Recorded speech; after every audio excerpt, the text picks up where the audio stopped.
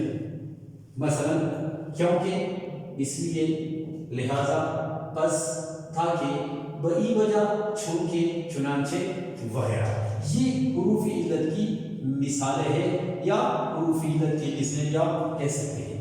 یہاں آپ مثالیں ملاحظہ کر سکتے ہیں جملوں میں کہ ہم ان حروف کو جملوں میں کس طرح استعمال کر سکتے ہیں. جیسے آپ دیکھیں، محنت کرو تاکہ کامیاب ہو جاؤ. اب کامیابی کی وجہ کیا ہے؟ محنت، تاکہ کامیاب ہو جائے. محنت کیوں کرو؟ تاکہ کامیاب ہو. میں بیمار تھا اس لیے حاضر نہ ہو سکا. میں کیوں حاضر نہ ہو سکا؟ کیونکہ میں کیا تھا؟ بیمار تھا. تو یہاں اس لیے کیا ہے؟ یہ حرف علت ہے. اسی طرح کام پورا نہیں ہوا کیونکہ وقت کم تھا. کام کیوں پورا نہیں ہوا؟ وہ جب میں کرتے وقت کم تھا. وہ گھر پر نہیں تھا، وہ گھر پر نہیں تھا، بس ہم واپس آ گئے. بس ہم واپس کیوں آ گئے؟ کیونکہ وہ گھر پر نہیں تھا. تو یہاں پر بس کیا ہے؟ یہ حرف علت کی ایک مثال ہے. تو آپ نے ملاحظہ کیا کہ حروف علت بصورت کلمہ ان کی تعریف کیا ہے، اور ان کی کون کون سے قسمیں ہیں یا کون کون سے حروف ہیں، اور ان کو جملے میں ہم کس طرح استعمال کر سکتے ہیں. تو دو لحاظ سے آج آپ نے حروف علت کی تعریفیں، مثالیں ملاحظہ کی کہ حروف علت جو ہم بصورت حروف دیکھتے ہیں تہجی کے حوالے سے یا ہجا کے حوالے سے تو وہ کیا ہے، اور جب ہم ان کو بطور کلمہ دیکھتے ہیں تو وہ کیا ہے. امید ہے کہ آپ نے آج اس اہم ٹاپک کے حوالے سے کافی سیکھا ہوگا. آئندہ کسی نئے عنوان کے ساتھ پھر حاضر ہوں گے. تب تک کے لیے اجازت دیجیے. اللہ حافظ.